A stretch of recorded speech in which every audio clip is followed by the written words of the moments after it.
Praise the Lord, maayong buntag sa tanan. Salamat sa Ginoo nini nga buntag nga diin kita nin sa aron sa pagpamati sa pulong sa Ginoo. Hallelujah. So ang Dios maayo sa tanang panahon tungod kay nining adlaw mao ni ang adlaw nga diin ginumduman sa tibuok kalibutan mao ang pagkabanaw ni Jesus Christ, or what we call this Easter Sunday. So padayon kita nga naga hinumdum tungod kay kini nga mga higayon mao ni ang gihatag nga panahon nga kita magadayeg, magasimba sa atong buhi nga Dios. Hallelujah.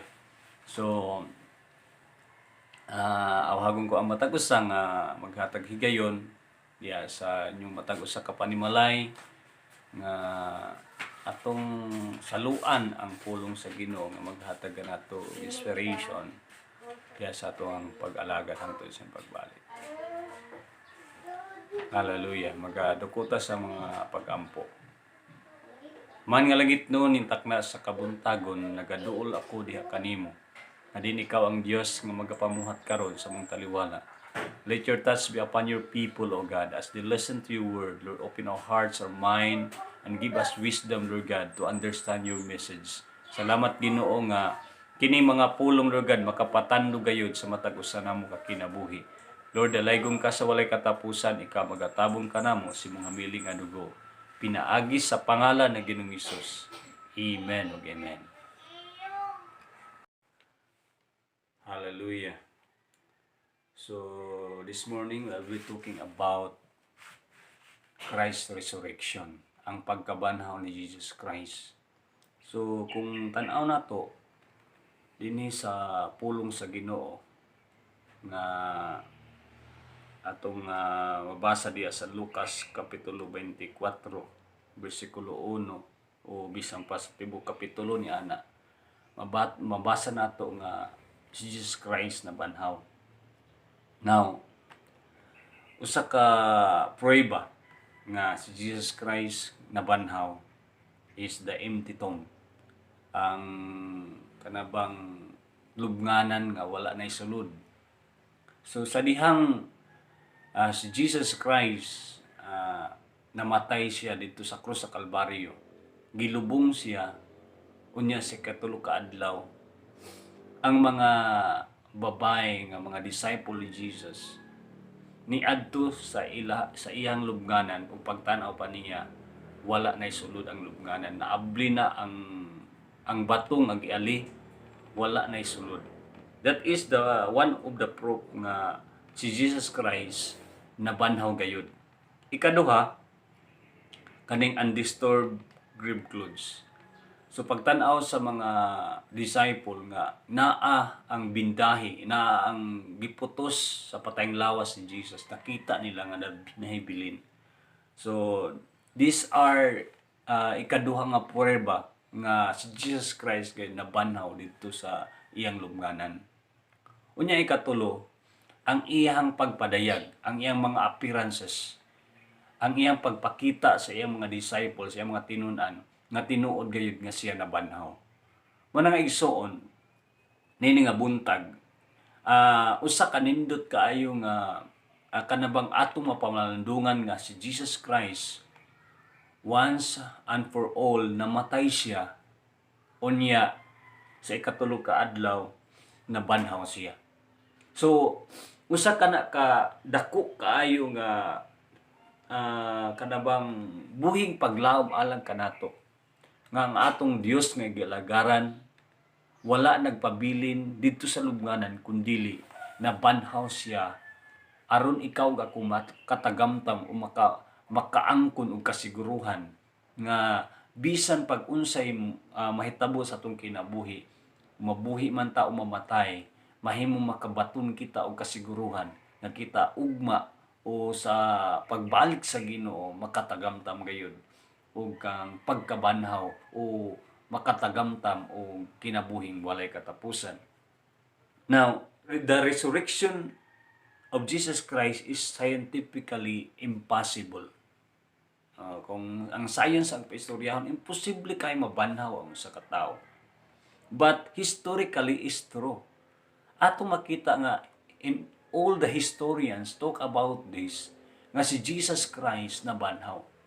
Na may mga teorya nga si Jesus wala na banhaw, na may mga istorya nga gikawat ang patayng lawas, pero wala to ma-validate. Pero ang pinaka kanabang na baniog kaayo nga si Jesus Christ tinuod gayud na banhaw siya.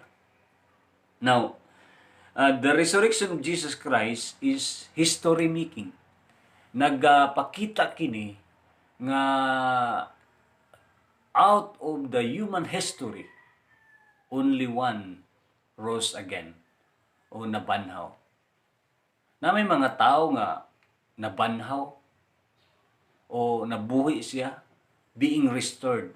Ano kalahian, restoration of life. But eventually, after that, namatay ra gyapon siya. In the Bible na apoy nakaschedule na ang kamatayon si King Hezekiah. Pero nihangyo siya sa Ginoo, gitagaan siya another year, 15 years. Nya namatay ra gyapon siya. Si Lazaro gikan na sa lubnganan. Unya adto ni Jesus nya na nabuhi siya pagbalik. So dili gid to mao gid nga resurrection. So nabuhi sa pagbalik, pero as recorded in the Bible, Lazaro gihapon namatay. So kung imong tan-awon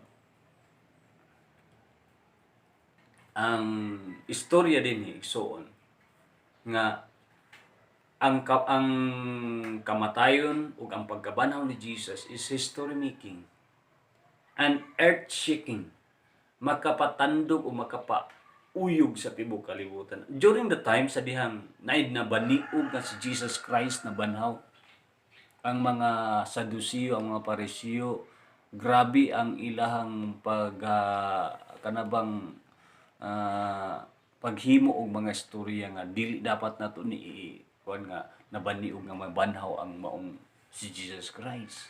Mo to nga naay istorya nga mga gwardiya gitagaan og kanabang murag suhol nga ipabaniog nga si Jesus gikawat sa iyang mga disciple.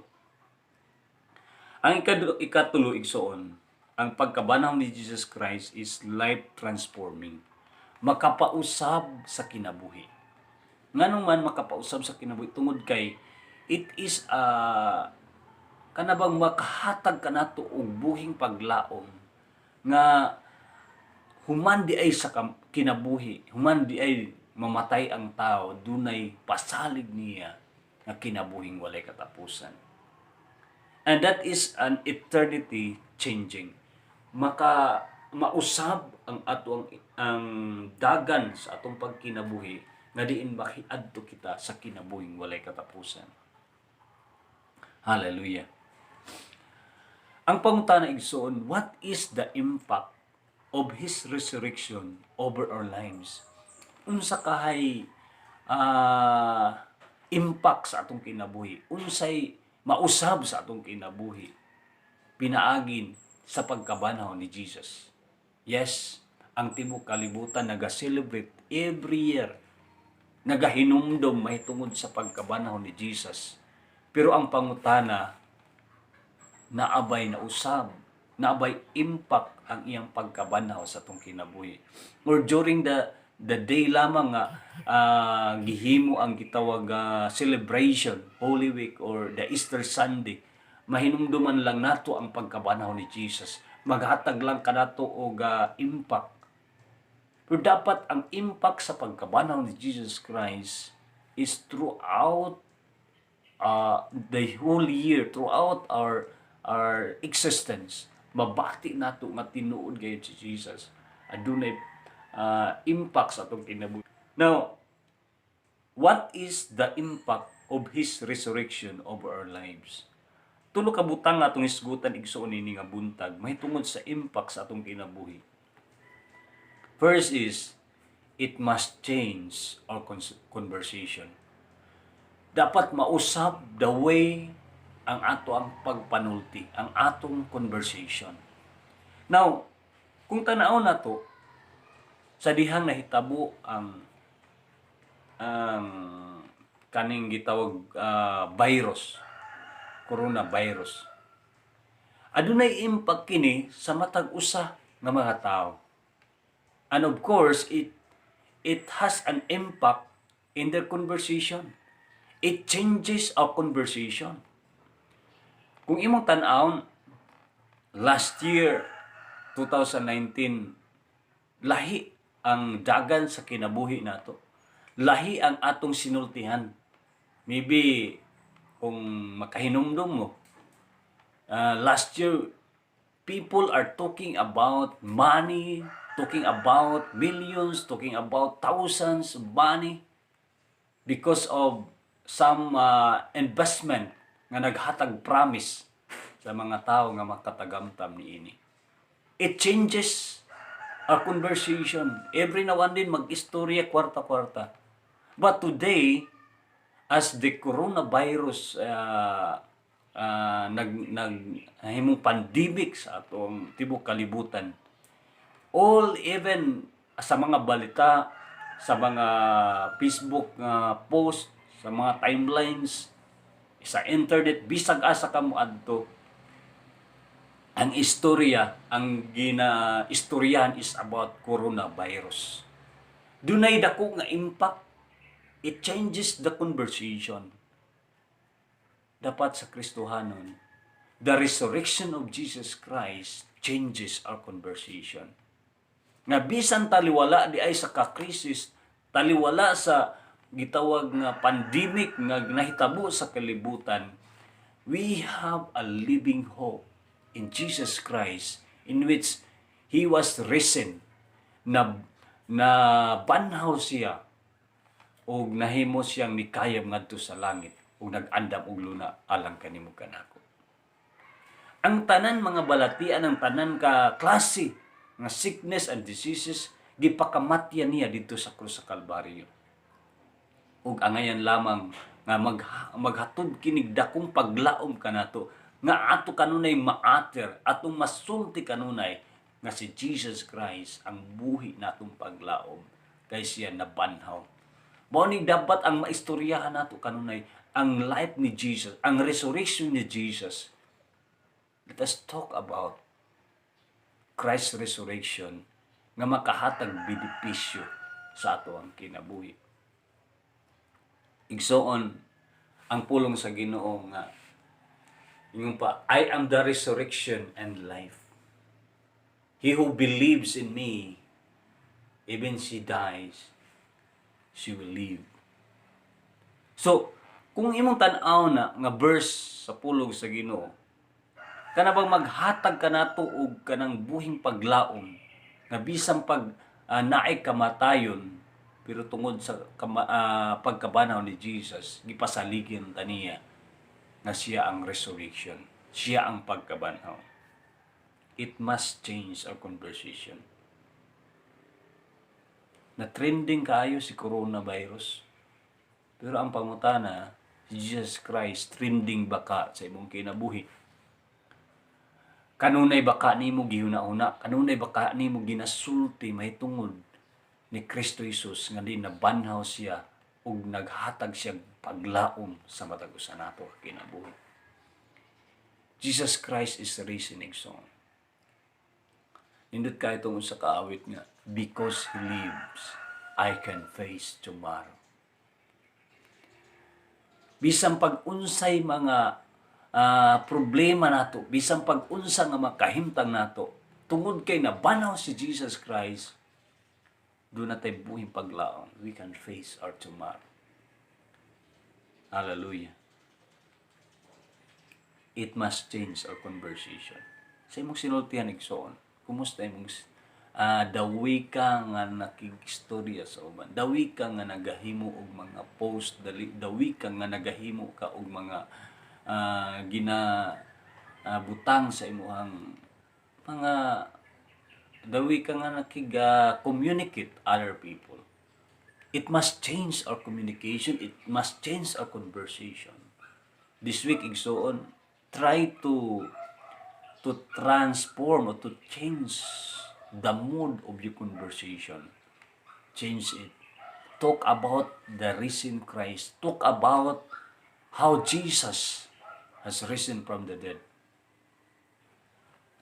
Ang ikaduha, it must change our education. Mausab pud ang ato ang pagkat-on igsoon.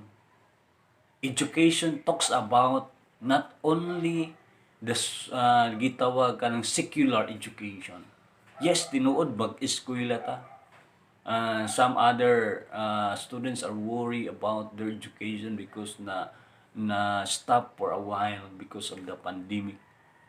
But are you worried about knowing about our Creator, knowing about Jesus Christ who is risen from the dead? Naa ba kay tinuuray nga paghatag panahon mahitungod sa pag-educate spiritually sa imong kinabuhi nga mahakat-on ka mahitungod sa pulong sa Ginoo? Gistop man ang secular pero spiritually wala mag-close ang school nga ang eskwelahan mahitungod sa espirituhanong butang. You can access even daytime, anytime you can access the teaching of Jesus. Amen. You have to change the way we educate ourselves. Not only educating ourselves with many books, educate yourself with His Word. Very common, kanunay mabalik-balik na to in Joshua chapter 1 verse 8, let not this book depart from your mouth, but meditate it therein day and night. But pasabot nga, ang pulong sa Ginoo, angayan lamang katagaan nato pagtagadtud kay si Jesus Christ naghisgot mismo niini nga if you abide in me and my words abide in you, you can ask whatever you wish and it shall be done unto you. The abiding presence of God is in His Word. It must change our education. Not only educating ourselves with this mga subjects in this world, with the subjects in the secular education, but we must educate ourselves with the Bible, with the words of God nga nasulat diha sa Biblia. Paghatag panahon igsoon, it must change our education. Na si Jesus Christ nabanaw siya.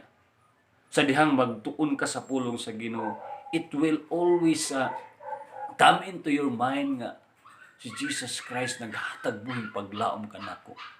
Nga bisang pagani dunay kamatayon, bisang duna pay balatian nga muhampak sa atoa.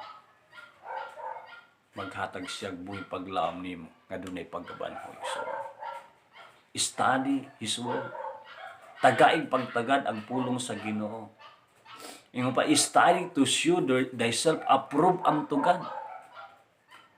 The workman needed not to be ashamed. Kana bang doon na kay pagtuon sa pulong sa Ginoo aron dili ka mahimong maulawan pag abot sa panahon igsoon. Kung ikaw nangalagad sa Ginoo dugay ng panahon, kumusta ang imuhang pagtuon sa pulong sa Ginoo? Kumusta ang imong pagtamod sa iyang mga pulong? Ang pulong sa Ginoo maghatag gayud kinabuhi. Hallelujah. Ang spiritual education maghatag kini og dako kay nga impact sa atong kinabuhi tungod kay it will not only impact in our time in this world, but it will impact, it will bring us to eternity. Dalon ta niya ngadto sa kinabuhi walay katapusan. Muna ikaduha nga impact dapat sa atong kinabuhi, it must change our education. Paghatag higayon nga magtuon ka sa pulong sa Ginoo igsoon. Taas kay tag panahon karon kay naka-home quarantine na atas atong matag usa ka panimalay, wala kay tay mga buluhaton. Tagai og panahon ang pulong sa Ginoo, magtuon ka, magbasa ka. Kana bang tagaan nimong schedule. Naman tay matrabaho sa atong panimalay. pero ayaw kalimti ang pulong sa Ginoo nga maghatod kanato sa kinabuhing walay katapusan. Pagtuon sa pulong sa Ginoo. Ang katapusan igsoon, it must change our mission. Siguro ang atong una-una sa kalibutan o diri samtang kanang hayahay ang kinabuhi, makaingon ta nga yahay man ko din kay daghan man ko'y bastante man ang ako ang mga pagkinahanglan na aman na provide man tanan. Ako'y trabaho, na kwarta kanunay, even unsa man mga pagkinahanglan nako, gusto nako, pwede nako mapalit. Pero igsoon, wala lamang nasukad diha ang imuhang pagkabuhi din sa kalibutan. We have our mission. Amen. Si Jesus mismo na ingon sa dihang nikayab siya, human siya nabanaw nikayab siya, niingon siya, go and preach the gospel. Put pasabot, aduna tay mission. Aduna tay mission diha sa Ginoo nga angayan natong buhaton. We are a living witness, amen. We are witnesses of Jesus Christ. Spiritually, siya ang Dios nga naghatag kanatog authority nga muadto aron mo mantala sa pulong sa Ginoo. We have our mission. Kumusta ang imuhang pag-share sa gospel? Naba kay panahon nga diin magmantala sa pulong sa Ginoo. Naba kay panahon aron maghahatag og kanang pag-share sa gospel ngadto sa mga tawo nga wala pa diha sa tong buhi nga Dios. Igsoon, this is the time that you will consider maghatag kag higayon nga imantala ang pulong sa Ginoo. You have your mission. The resurrection of Jesus Christ, it must change our mission. Dili lamang makapokus sa mga bahandi, dili lamang makapokus sa physical o material kapag kinahanglan. It must be focused on our mission on Jesus Christ. Our mission nga diin ma-reach out ang mga tao o makahatag o kanabang kaluwasan ngadto kanila. Let us always consider nga ang mission nato is ingon pa diha sa pulong sa Ginoo nga ang tao mahiadto sa paghinulsol, come to repentance. That is our mission. Nga aduna tay paghatag og panahon mo share sa gospel para ang tao ay maghinulsol at ubangan sa Ginoo. Hallelujah. In conclusion, igsoon, tulo ka butang nga hinumduman nato about the resurrection of Jesus Christ. It must change our conversation. It must change our conversation sa atong sinultihan. And it must change also our education. And the third is it must change our mission. These three things, kung mahitabo sa itong kinabuhi, daghang mga butang na himuon ang Ginoo ang siyang pagbalik. Dalay ko ng Diyos nini nga buntag. Ang Ginoo magapanalangin ka natong tanan. God bless everyone and have a blessed day to all. Ang Diyos magapanalangin kaninyong tanan. But po ni anak, kung doon na kayo mga pagkinahanglan karon, unsa man ang imuhang dagan sa imong kinabuhi, itugyan nganto sa Ginoo kay ang Dios makahimo sa pag-intervene sa imong kinabuhi. Hinumdumi nga ang Dios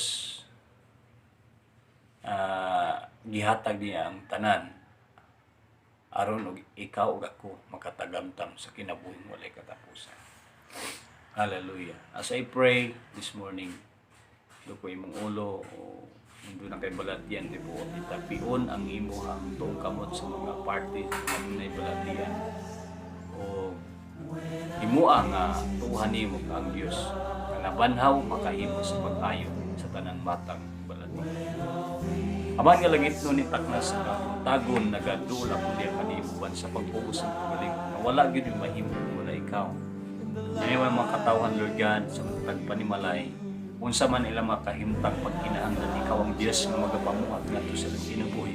Let your touch be upon their lives right now in the mighty name of Jesus. Kung doon na may nagbalatian karon, kung doon na may mga butang nga nagkapabaldas ilang panglawas, let your touch be upon their lives right now in the mighty name of Jesus. Ikaw ang Dios nga diin wala mo sa kaniadto karon sa walay katapusan. You died at the cross of Calvary. You are risen from the dead. After 3 days, Ginoo, napanhaw ka, mo nagbuhing paglaom na mo, Lord God, galing ikaw ang Diyos, naghatag pasalig ka na mo, nga diin kami, Lord God, na kasiguruhan gayon, nga among pagtuo, nahimo gayon, nga dunay ka kahimuan, Lord God, niya kanimo. Kung kayo mo tuo, ikaw ang Diyos, gayon, pagkapakita o pagkakilhanan, pagkapakita o milagro, na rin sa mga kilala. Ikaw magkapanalangin sa mga katawan, mag-provide sa ng pagkinahanglan, bisan palugad sa usaman nga ilang mga gitinguha silang kasing-kasing sa ilang sitwasyon karon asa man sila Lord God nag-ampo ako na ikaw ang Diyos mag-auban mag-protection kanunay.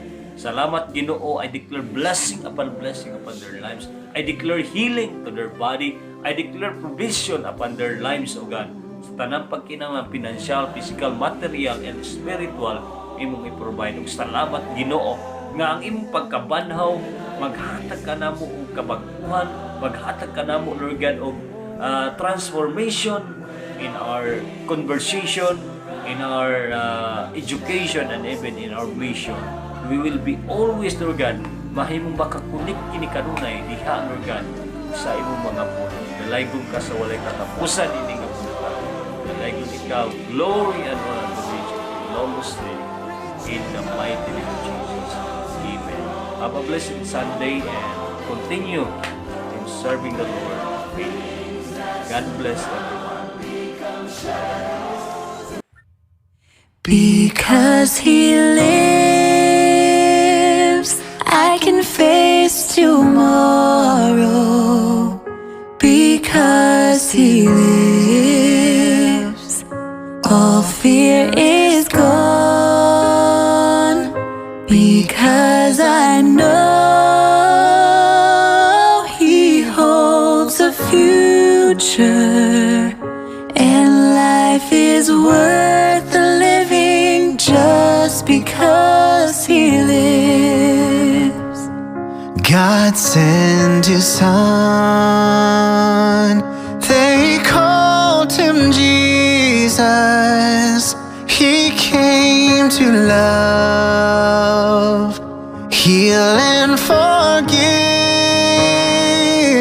He lived and died to buy my pardon.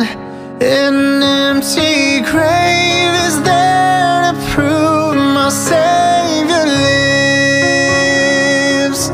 Because He lives, I can face tomorrow. Because He lives, all fear is gone. Because I know He holds the future, and life is worth the living just because He lives.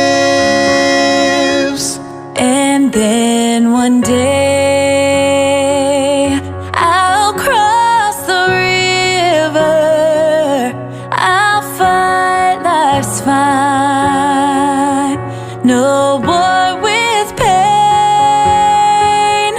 And then as death gives way to victory, I'll see the lights of glory, and I'll know He lives. Because He lives,